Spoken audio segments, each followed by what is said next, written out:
Boa noite. O histórico do regime de Vladimir Putin permite pouca esperança de que sejam atendidos os apelos internacionais por uma investigação independente sobre a morte de Alexei Navalny, o ativista contra a corrupção que, ao longo de mais de 2 décadas, se tornou o maior opositor do presidente da Rússia. Navalny, que poucos anos atrás sobreviveu a um envenenamento e acumulava condenações arbitrárias, estava em um presídio sob condições terríveis no Círculo Polar Ártico. Joe Biden responsabiliza o presidente russo pela morte do ativista. Putin is responsible. Justiça de Nova York condena Donald Trump a multa de mais de 300 milhões de dólares por fraude financeira. Aqui no Brasil, 3 dias depois da fuga, só pegadas e peças de roupa dos criminosos que escaparam do presídio federal em Mossoró. Mais de 300 agentes de segurança trabalham na operação. Na Baixada Santista, sobe para 26 o número de mortos em ações da polícia só neste mês.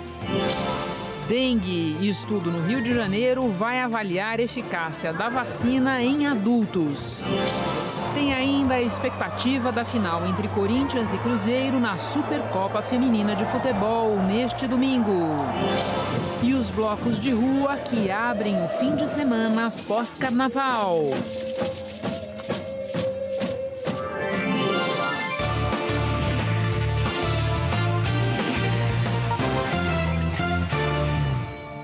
Começamos com os 3 dias praticamente completos de buscas pelos criminosos que fugiram da penitenciária federal em Mossoró.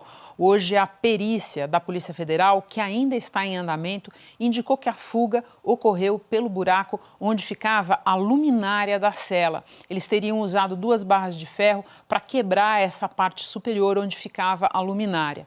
Ao vivo de Mossoró, a Vanessa Camilo tem mais detalhes das explicações dadas pelas autoridades. Boa noite, Vanessa.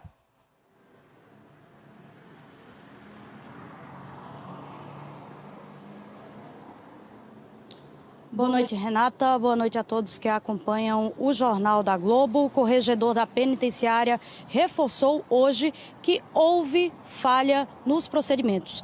Os investigadores também acreditam que as obras que acontecem na penitenciária podem ter contribuído para a fuga. Outros fatores também podem ter facilitado a ação dos criminosos. A cerca elétrica não estava funcionando, as câmeras internas estavam em processo de substituição e, além disso, uma câmera externa do lado de fora estava quebrada. Os criminosos também tiveram acesso a um alicate.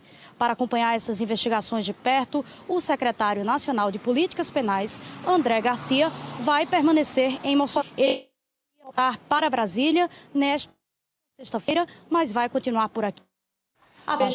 Nós tivemos um problema técnico com o material da Vanessa, vamos tentar refazer a conexão, mas enquanto isso nós vamos falar de violência na Baixada Santista, que já contabiliza 26 mortos em ações policiais desde o começo deste mês, depois que um soldado da PM foi morto em serviço na cidade de Santos. Hoje a Defensoria Pública do Estado apelou à ONU pelo fim da operação policial executada na região.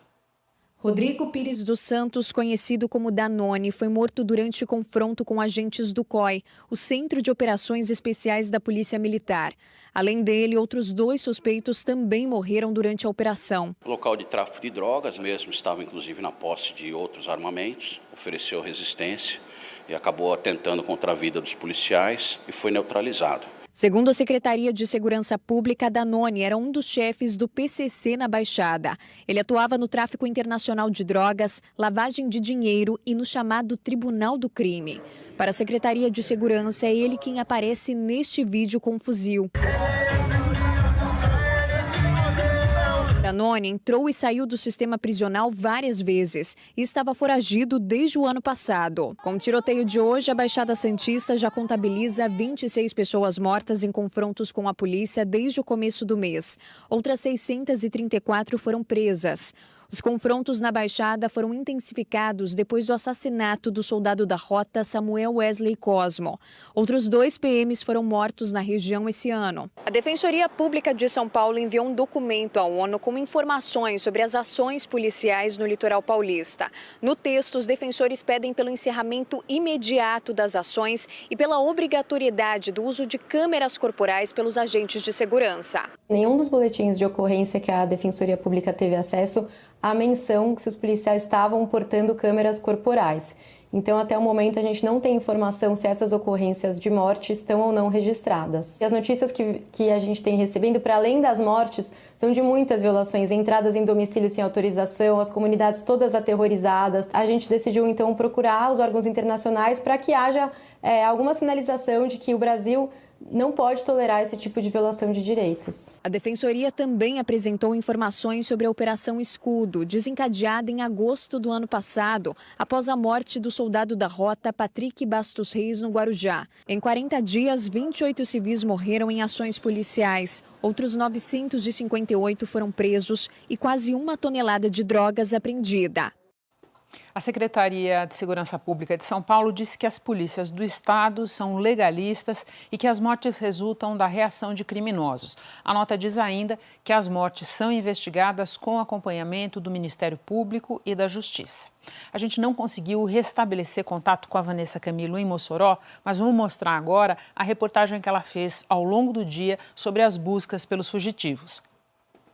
Neste terceiro dia de buscas, os policiais encontraram pegadas na mata que suspeitam ser dos criminosos e também peças de roupas.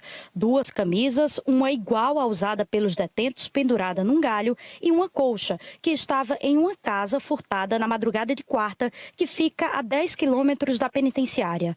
O morador reconheceu a peça. A mata era minha. A camisa não. Eu fui de madrugada aqui mostrar, você confirmava. Eu confirmei que sim, que com toda certeza é minha. Pela manhã, agentes da elite da Polícia Federal e da Polícia Rodoviária Federal chegaram em Mossoró para reforçar as buscas. Além das barreiras policiais no perímetro do presídio, cães farejadores tentam localizar Rogério da Silva Mendonça e Deibson Cabral Nascimento.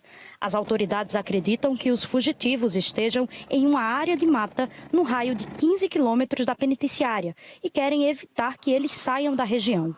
A perícia feita no presídio após a fuga dos criminosos ainda não está pronta. Mas, segundo o corregedor da Penitenciária Federal de Mossoró, o juiz federal Walter Nunes, os 2 criminosos utilizaram barras de ferro para quebrar a parede e fugir das celas. Com as mãos é humanamente impossível ele tirar, e vocês viram a grossura da parede. Para ele fazer aquele rasgo, para poder passar a cabeça e a parte do tronco, ele teve que rasgar aquele orifício. Com o quê? Com uma barra de ferro. Como é uma barra de ferro, estava na posse de ambos, cada um tinha uma barra de ferro, de uns internos que estavam nesse RDD, eles estão desde setembro, eles não saem lá de dentro. Então essa barra de ferro chegou a eles. Como chegou? Alguém levou. Aqui no Ceará, as barreiras da Polícia Rodoviária Federal continuam montadas nas estradas que dão acesso ao Rio Grande do Norte. A maior concentração de agentes é aqui em Aracati, cidade bem próxima da divisa. Aracati também tem o aeroporto mais próximo de Mossoró, cidade da Penitenciária Federal, de onde os 2 criminosos fugiram na madrugada de quarta-feira. Aracati também foi o ponto escolhido para o desembarque de 18 integrantes de operações táticas de elite da Polícia Federal e outros 7 do Grupo de Resposta Rápida da Polícia Rodoviária Federal nesta sexta-feira. Do próprio aeroporto, eles seguiram direto em viaturas para as buscas na região de Mossoró. Hoje, o secretário de Segurança Pública do Ceará disse que vai se juntar às forças de segurança do Rio Grande do Norte e também da Polícia Federal nas buscas pelos criminosos. Devemos estar entre o efetivo de 100 a 150 homens da Polícia Militar, que já seria um efetivo ordinário, mas a gente incrementou esse efetivo para atuar nas divisas e está havendo essa troca constante de informação para que a gente consiga evitar que, caso esses presos venham a entrar no estado do Ceará, a gente fazer a recaptura e devolver para o sistema penitenciário federal. E agora à noite, a Secretaria de Administração Penitenciária do Ceará informou que também vai contribuir com as buscas com 12 homens dos grupos de inteligência e segurança máxima que têm 80% de sucesso na recaptura de presos nos últimos 5 anos. Agora nós vamos para a notícia de maior repercussão internacional nesta sexta-feira, a anunciada morte na prisão do principal opositor de Vladimir Putin, Alexei Anatolievich Navalny. A trajetória dele em mais de 2 décadas de vida pública é tão impressionante que vale a pena a gente começar relembrando. Navalny tinha 47 anos e formação em Direito. Ele era especializado em ações contra a administração pública. A ascensão dele começa no ano 2000, na virada do milênio, quando ele vai ganhando notoriedade com um blog que denunciava a corrupção no governo russo. 10 anos depois, ele lidera um movimento anticorrupção que levou centenas de milhares de pessoas às ruas, no que é, até hoje, o maior enfrentamento público contra Vladimir Putin. Em 2011, um ano depois disso, veio a primeira prisão dele por liderar protestos contra indícios de fraude eleitoral em favor do partido do Putin em eleições parlamentares na Rússia. Daí, em 2013, ele concorre a prefeito de Moscou e, apesar do boicote de veículos de comunicação alinhados com o Kremlin e da intimidação da polícia em seus comícios, ele fica em segundo lugar nessa disputa, perdendo para o candidato apoiado pelo Putin. Em 2014, ele é condenado por fraude financeira num julgamento muito questionado internacionalmente e acaba ganhando liberdade condicional. Daí vem 2017, um episódio que todo mundo lembra, porque ele foi atacado com spray na saída do escritório dele e quase perdeu a visão de um olho. Em 2018, ele tenta concorrer a presidente da Rússia, mas a candidatura é impugnada com base naquela condenação dele de 2014. Daí ele lidera protestos por toda a Rússia contra a 4ª eleição de Vladimir Putin. É preso por realizar manifestações que eram tratadas como manifestações não autorizadas. Em 2019, ele é preso novamente por realizar essas manifestações não autorizadas durante as eleições parlamentares. Ao longo de toda essa trajetória, com muita presença nas redes, muita repercussão do trabalho dele. Em 2020, acontece o episódio que até hoje ficou mais conhecido. Ele passa mal durante um voo da Sibéria para Moscou. O avião faz um pouso de emergência na cidade de Omsk, onde ele é levado às pressas para a UTI.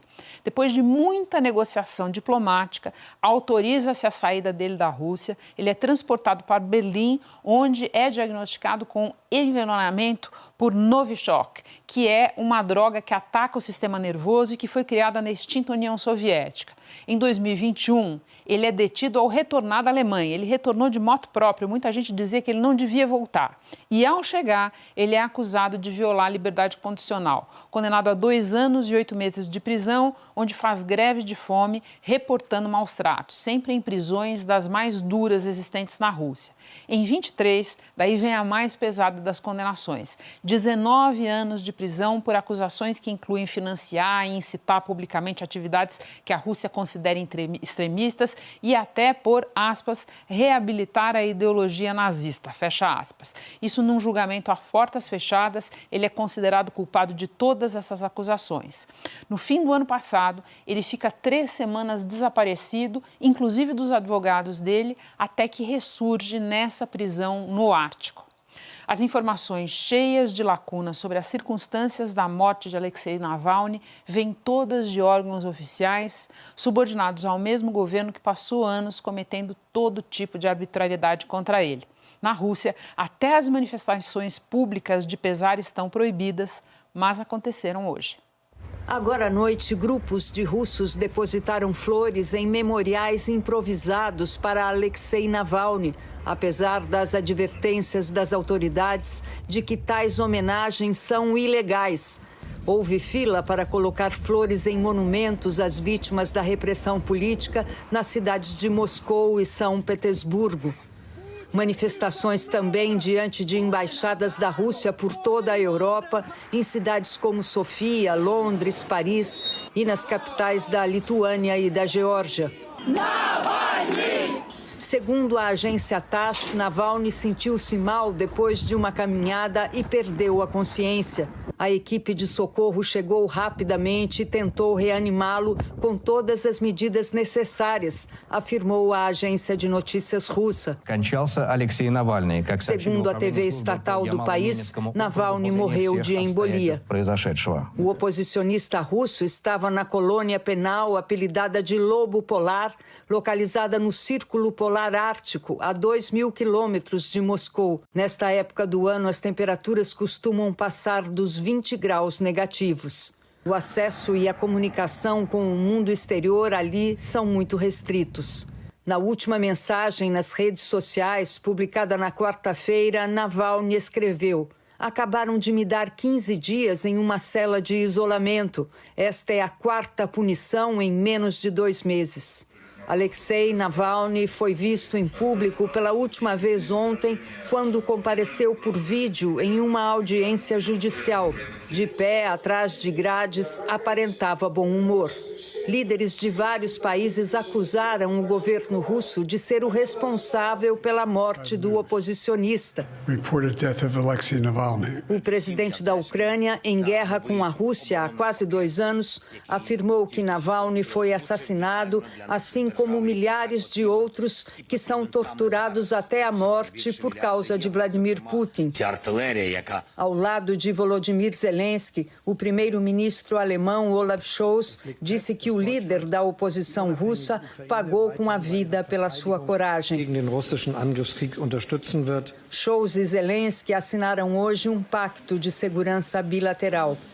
Numa mensagem nas redes sociais, o presidente da França, Emmanuel Macron, escreveu em russo que na Rússia de hoje os espíritos livres são condenados à morte. A presidente da Comissão Europeia foi apresentar as suas condolências à viúva de Navalny, que participa da Conferência de Segurança de Munique, na Alemanha. Yulia Navalnaya também se encontrou com o secretário de Estado norte-americano. Antony Blinken se disse desolado com a morte de Navalny e afirmou que a Rússia é responsável pela morte dele. Em pronunciamento, Yulia Navalnaya diz que Vladimir Putin, todo o seu governo e seus amigos serão punidos pelo que fizeram à Rússia, à família dela e ao seu marido. Vocês serão levados à justiça e esse dia chegará em breve, afirmou. A União Europeia diz que fará tudo para responsabilizar a Rússia e o seu presidente, Vladimir Putin, pela morte de Alexei Navalny. Num comunicado conjunto, a presidente Ursula von der Leyen e o líder da diplomacia do bloco, José Borrell, afirmam que Navalny foi lentamente assassinado pelo presidente Putin e por seu regime. Especialmente depois da invasão da Ucrânia, que está prestes a completar 2 anos, a Rússia vem colecionando mortes suspeitas de opositores do regime e, portanto, críticos da guerra. E você vai notar aqui que essas mortes têm um padrão. Em maio de 2022, Alexander Subotin, envenenado, ex-diretor da Lukoil, gigante de petróleo e gás, uma das poucas empresas russas que se manifestaram contra a guerra. Morte súbita, mas envolta numa forte suspeita de envenenamento. Em agosto do mesmo ano, Dan Raport, empresário e desafeto de Putin, supostamente caiu da janela de um apartamento quando estava nos Estados Unidos. Um mês depois, Ravil Maganov, presidente da Lukoil, aquela mesma empresa de óleo e gás, também caiu da janela no caso do 6º andar de um hospital em Moscou, depois de se manifestar contra a invasão da Ucrânia. No Natal de 2022, Pavel Antov, milionário e deputado de oposição, caiu da sacada de um hotel de luxo na Índia. Em fevereiro do ano passado, um mês depois de ser demitido pelo Putin, o general Vladimir Makarov foi encontrado morto em casa com um tiro na cabeça. E em agosto do ano passado, um caso que ainda está fresco na cabeça de muita gente. Yevgeny Prigozhin morreu num acidente aéreo. Como é que foi isso? Lembrando quem era ele primeiro. Prigozhin comandava o grupo mercenário Wagner, que atuou ao lado do exército russo na guerra da Ucrânia. Ele estava insatisfeito com a falta de recursos, chegou a liderar um motim em junho, motim que não foi adiante. 2 meses depois, o avião em que ele viajava da capital para São Petersburgo explodiu no ar. Nós vimos rapidamente na reportagem da Ilse Scamparini o presidente Joe Biden. Agora a gente vai se concentrar um pouco mais na reação dos Estados Unidos, não só pelo peso dos americanos, mas também porque Biden apontou o dedo diretamente para Vladimir Putin. Quem vai nos atualizar sobre as informações por lá é o Jorge Pontual. Boa noite, Pontual. Boa noite, Renata. Boa noite a todos. Foi num pronunciamento que o presidente americano disse que, infelizmente, a notícia não o surpreendia. Biden afirmou que Navalny enfrentou a corrupção, a violência e todas as coisas ruins que o governo Putin estava fazendo e que, em resposta, Putin o envenenou, o prendeu e o processou por crimes fabricados. Para o presidente americano, o que aconteceu com Navalny é mais uma prova da brutalidade do presidente russo. O secretário de Estado americano, Antony Blinken, disse que a morte de Navalny, abre aspas, sublinha a fraqueza e a corrupção no cerne do sistema que Putin construiu, fecha aspas. Por meio de seu porta-voz, o secretário-geral da Organização das Nações Unidas disse que a morte de Alexei Navalny é chocante e Antônio Guterres pediu uma investigação completa, credível e transparente sobre as circunstâncias da morte enquanto estava detido. O Kremlin reagiu por meio do porta-voz do Ministério das Relações Exteriores da Rússia. Segundo Maria Zakharova, a reação dos líderes ocidentais, dos políticos e dos meios de comunicação social à notícia da morte de Navalny demonstrou mais uma vez sua hipocrisia, cinismo e falta de princípios. Ainda não há exame forense, mas as conclusões do Ocidente já estão prontas, acrescentou Zakharova. O porta-voz do presidente Putin disse que o Comitê de Instrução da Rússia iniciou uma investigação de acordo com o procedimento estabelecido por lei para apurar as circunstâncias da morte do líder opositor. Para Dmitry Peskov, qualquer declaração antes do fim da investigação é imprópria. Grupos de direitos humanos denunciam que dezenas de pessoas estão sendo presas em toda a Rússia por participarem de vigílias e homenagens a Alexei Navalny, Renata. Pontual, muito obrigada. Bom fim de semana para você. Nós continuamos nos Estados Unidos, onde a Justiça de Nova York condenou Donald Trump a pagar multa de 355 milhões de dólares por fraude financeira. O juiz do caso, Arthur Engoron, estipulou uma sentença dura contra o ex-presidente e seus 2 filhos, que dirigem as organizações Trump atualmente. Multa de 355 milhões de dólares, ou quase 2 bilhões de reais, para Trump. Multas de 4 milhões de dólares para cada filho, Don Jr. e Eric Trump. E a proibição aos 3 réus de administrarem qualquer empresa em Nova York. Trump por 3 anos. Os filhos estão barrados por 2 anos. Além disso, o juiz estendeu em mais 3 anos a presença obrigatória de um observador independente dentro das organizações Trump, que reporta diretamente à Justiça de Nova York. Na sentença, ele criticou Trump, Don e Eric por se recusarem a admitir erros durante anos. Sua total falta de arrependimento e remorso beira o patológico, escreveu o juiz. A procuradora-geral do estado de Nova York, Letícia James, provou no julgamento que o ex-presidente mentiu sobre o valor total de seus bens para obter vantagens em bancos e seguradoras. Segundo ela, Trump inflou ilegalmente o tamanho de seu patrimônio em até 2 bilhões e 200 milhões de dólares, o equivalente a quase 11 bilhões de reais. Ao declarar bens com valores maiores, Trump e seus filhos conseguiram vantagens não competitivas, como, por exemplo, empréstimos com taxas de juros mais baixas ou pagaram valores menores por seguros imobiliários, obrigatórios em estabelecimentos comerciais. A sentença é um duro baque à fortuna do ex-presidente, que ficou conhecido nos Estados Unidos como um dos maiores magnatas do país, graças ao ramo imobiliário. Trump nega qualquer irregularidade e diz que sofre perseguição política por parte da procuradora e também do juiz responsável pelo caso. Donald Trump ainda responde a 91 acusações em 4 processos criminais que podem levá-lo à cadeia. Entre elas, a de fraudar pagamentos destinados à compra do silêncio de uma atriz pornô na campanha de 2016. Esse julgamento já tem data marcada, 25 de março. Será a primeira vez que Trump sentará no banco dos réus, acusado de ser um criminoso. E agora a sequência da viagem internacional do presidente Lula. Neste sábado, ele participa como convidado da abertura da cúpula da União Africana na capital da Etiópia. O presidente brasileiro desembarcou ainda na quinta-feira em Addis Abeba e foi recebido pelo ministro das Relações Exteriores etíope. Pela manhã, encontrou a prefeita da capital. O primeiro compromisso de Lula aqui na Etiópia foi neste memorial, em homenagem aos soldados da Batalha de Adwa, travada com os italianos que tiveram que abandonar as ambições do país de se tornar uma das grandes potências coloniais. O presidente colocou flores e depois visitou o Museu do Memorial.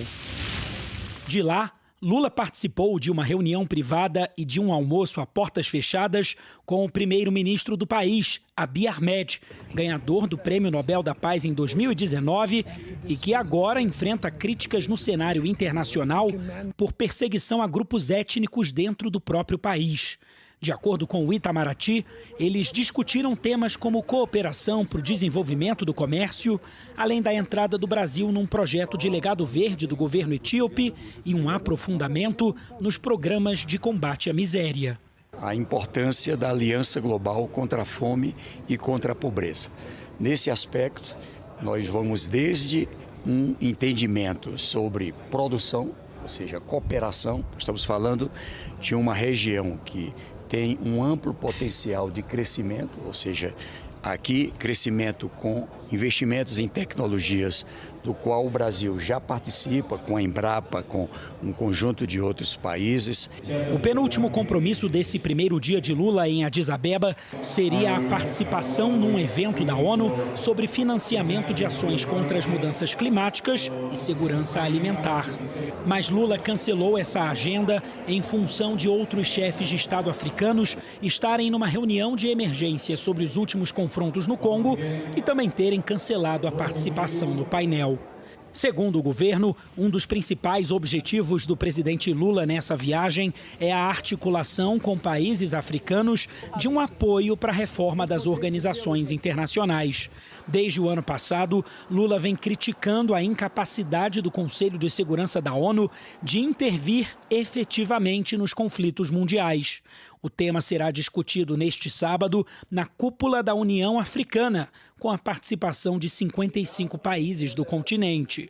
No evento, Lula ainda vai se reunir com o secretário-geral da ONU, Antônio Guterres, e com o primeiro-ministro da Palestina.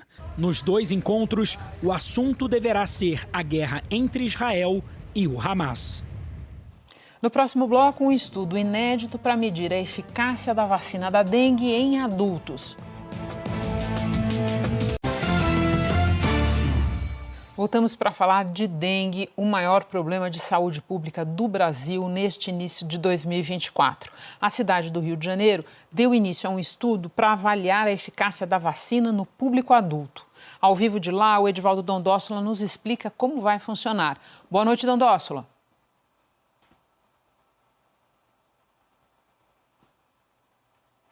Estamos com um problema no áudio do Edivaldo Dondossola, vamos tentar resolver, ver o que está acontecendo. Eu vou seguir aqui, olha só, vou chamar São Paulo nesse momento, vamos esperar um pouco para falar de dengue. E agora a gente vai falar de economia, tá? A gente volta com a dengue logo mais, espera só um pouquinho.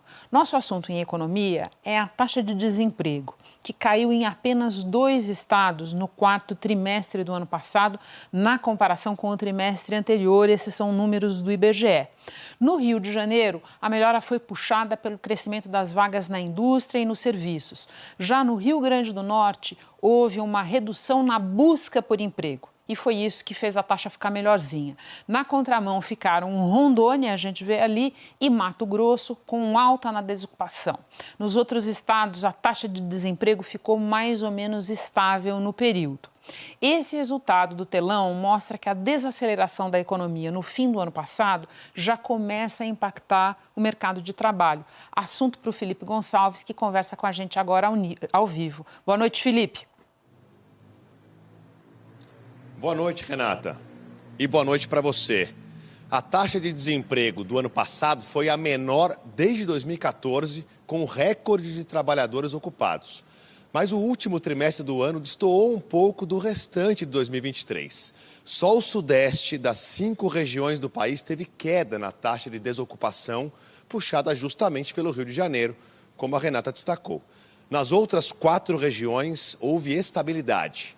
Outro dado que chama atenção é que dos 8 milhões de desempregados no país, quase metade deixou o mercado de trabalho recentemente e ainda não voltou. Já 1.800.000 desempregados estavam buscando uma vaga há mais de 2 anos. Esse cenário do emprego e do desemprego é mais um sinal de que a economia está desacelerando. Quem explica é a professora de economia do INSPER, Juliana Inhas. A gente fecha o ano com uma taxa que é favorável, né? Ela é uma taxa baixa, com um contingente, inclusive, de pessoas empregadas alto, né? O mais alto da série histórica. Mas a gente percebe, especialmente na taxa que foi medida no último trimestre do ano de 2023, uma tendência já de desaceleração da redução do desemprego. E ela reflete bastante, claro, a própria desaceleração do crescimento da economia brasileira. Esse resultado do último trimestre já dá um pouco do tom do que deve ser a evolução da taxa de desemprego e da própria economia agora em 2024. Mesmo com o desemprego menor no ano passado, a distribuição das vagas escancara algumas desigualdades históricas. No último trimestre, entre as mulheres, a taxa de desemprego era de 9%, com renda média mensal de R$ 2.500. Já entre os homens, a taxa de desocupados foi menor, 6%, e a renda maior, R$ 3.200. As mulheres ganharam, em média, 26% a menos que os homens. Também há desigualdade racial no mercado de trabalho. A taxa de desemprego entre as pessoas pretas foi a maior no 4º trimestre.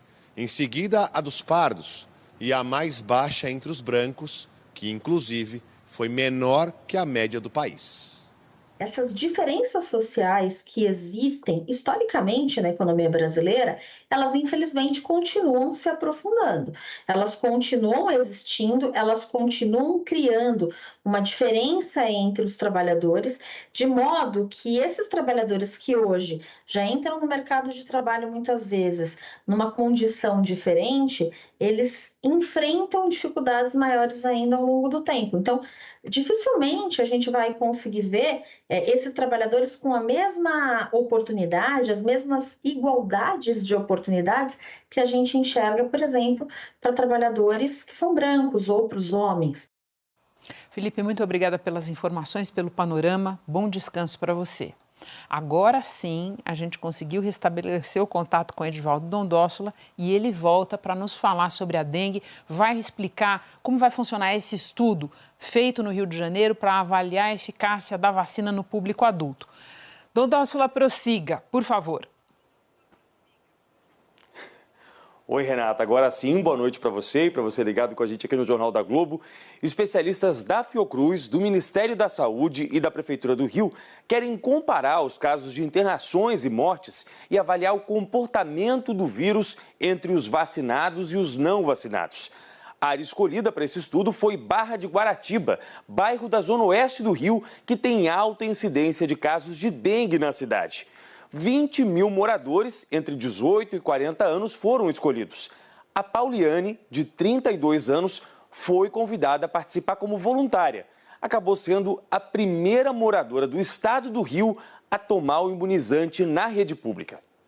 Eu estou me sentindo muito privilegiada e para mim é uma gratificação enorme, porque aqui tem muito foco de dengue, muito mesmo, e essa vacina chegou num momento muito bom para a gente aqui. Os moradores receberam a dose da vacina Qdenga, importada de um laboratório japonês. Ela tem eficácia de 80% em crianças, índice considerado muito bom pelos especialistas. Mas entre os adultos ainda não há estudos conclusivos. Por isso que o resultado dessa pesquisa aqui do Rio é tão importante para estabelecer esses novos dados. O estudo aqui no Rio vai durar 2 anos, com resultados parciais a cada 6 meses. Especificamente aqui em Guaratiba, nós temos uma atenção primária muito forte, nós temos todos os prontuários eletrônicos que permite com que a gente tenha um acompanhamento mais fiel do que está acontecendo. Então, se essa pessoa vacinada vai à unidade de saúde por algum motivo, por uma febre, nós conseguimos identificar rapidamente. É o primeiro país que faz isso e os dados que vão ser gerados aqui serão importantes também para a tomada de decisão de outros países. Dona Dórcila, agora eu quero te ouvir sobre a experiência de Niterói, cidade a uma ponte de distância do Rio de Janeiro, que vem tendo bons resultados numa batalha que é fundamental para vencer essa guerra da dengue, que é a batalha para controlar, para reduzir a ação do mosquito. Pois é, Renata, vamos explicar o que Niterói está fazendo por lá. As cidades de Niterói e do Rio de Janeiro são vizinhas, como a Renata disse, separadas pela Baía de Guanabara e a ponte que liga os dois lados dessa baía. Mas enquanto aqui no Rio a incidência de dengue é de mais de 300 casos para cada 100 mil habitantes, em Niterói o índice é de apenas 9 para cada 100 mil. Mas o que explica uma diferença tão grande entre essas cidades tão próximas? A resposta pode estar nos chamados mosquitos do bem, um método que começou a ser aplicado em Niterói em 2015. Consiste em inserir uma bactéria chamada Wolbachia nos ovos do mosquito em laboratório e assim criar Aedes aegypti, que já nascem com um micro-organismo. Segundo os cientistas, os mosquitos com a bactéria não são capazes de carregar os vírus da dengue, da zika, da chikungunya e da febre amarela e assim se tornam inofensivos. No ano passado, Niterói se tornou a primeira cidade do país a ter 100% do território cobertos pelo método Wolbachia. E os números revelam que isso vem dando resultado. Renata, agora sim, boa noite para você. Muito obrigada, experiência super importante de relatar. Dona Dórcila, bom fim de semana para você. A seguir tem o pós-carnaval pelo Brasil.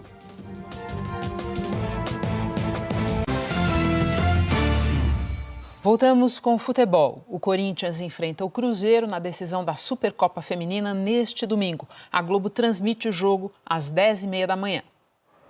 A decisão da Supercopa do Brasil coloca frente a frente dois times que vivem cenários bem diferentes no futebol feminino. De um lado, o Cruzeiro, que chega empolgado para a disputa da primeira final nacional, tentando o segundo título em 3 meses. Do outro, o Corinthians, que é referência na modalidade, com 17 títulos, sendo 4 só na última temporada. O duelo que vale a taça da Supercopa será o 7º entre os dois times. Até agora são 6 vitórias das brabas do Corinthians. Para as cabulosas do Cruzeiro, o retrospecto negativo serve de combustível para tentar fazer história. Com certeza, isso é um ânimo a mais, mas eu acho que são momentos diferentes que a gente enfrentou o Corinthians. Acho que a gente está num momento muito bom, a gente se vê muito mais pronta para esse jogo. Para tentar o tricampeonato da Supercopa do Brasil, o Corinthians aposta no fator casa. Por ter feito a melhor campanha nessa edição, a final será aqui na Arena, em Itaquera, na zona leste da capital paulista, onde o time feminino jamais foi derrotado. Em 20 jogos na Arena foram 20 vitórias e 8 títulos conquistados. Aqui dentro da nossa casa também a gente tem a força da nossa torcida e isso tem feito a diferença. A gente tem que continuar usando isso a nosso favor e espero que seja um grande jogo, um grande domingo aí, que a gente consiga novamente dar essa alegria para o nosso torcedor. Se o time da casa for campeão de novo, será a primeira taça desde a chegada de Lucas Piscinato. O treinador foi contratado pelo Corinthians em dezembro do ano passado para substituir Arthur Elias, que deixou o clube para assumir a seleção. Tem uma hegemonia nesses últimos anos, é natural que as coisas andem muito bem, né? Mas estou tentando, ao mesmo tempo, melhorar processos que talvez na temporada anterior, mesmo ganhando tudo, não tenham sido tão efetivos. Mais uma taça para a prateleira das brabas ou um título inédito para as cabulosas? Uma pergunta que será respondida nesse domingo. Não sei se na sua, mas ainda é carnaval em muitas cidades brasileiras. Em Belo Horizonte, hoje teve muita festa e o fim de semana será repleto de blocos de rua. Sexta-feira, 16 de fevereiro, e ainda tem bloco na rua. Escandaloso, você é guloso,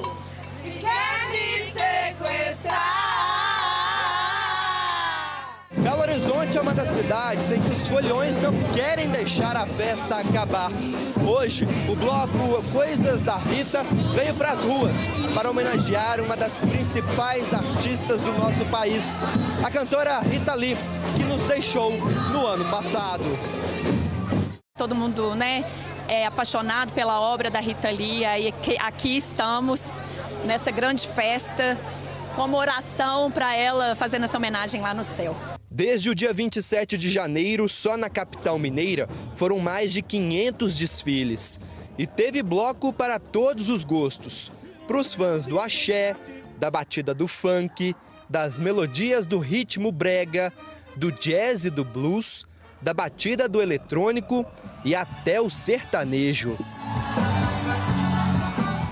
De acordo com um levantamento realizado pelo Observatório do Turismo de Minas Gerais, só em BH, os principais dias da folia arrastaram 5,5 milhões de pessoas. Em todo o estado, foram mais de 12 milhões de foliões. Carnaval de Minas não tem melhor.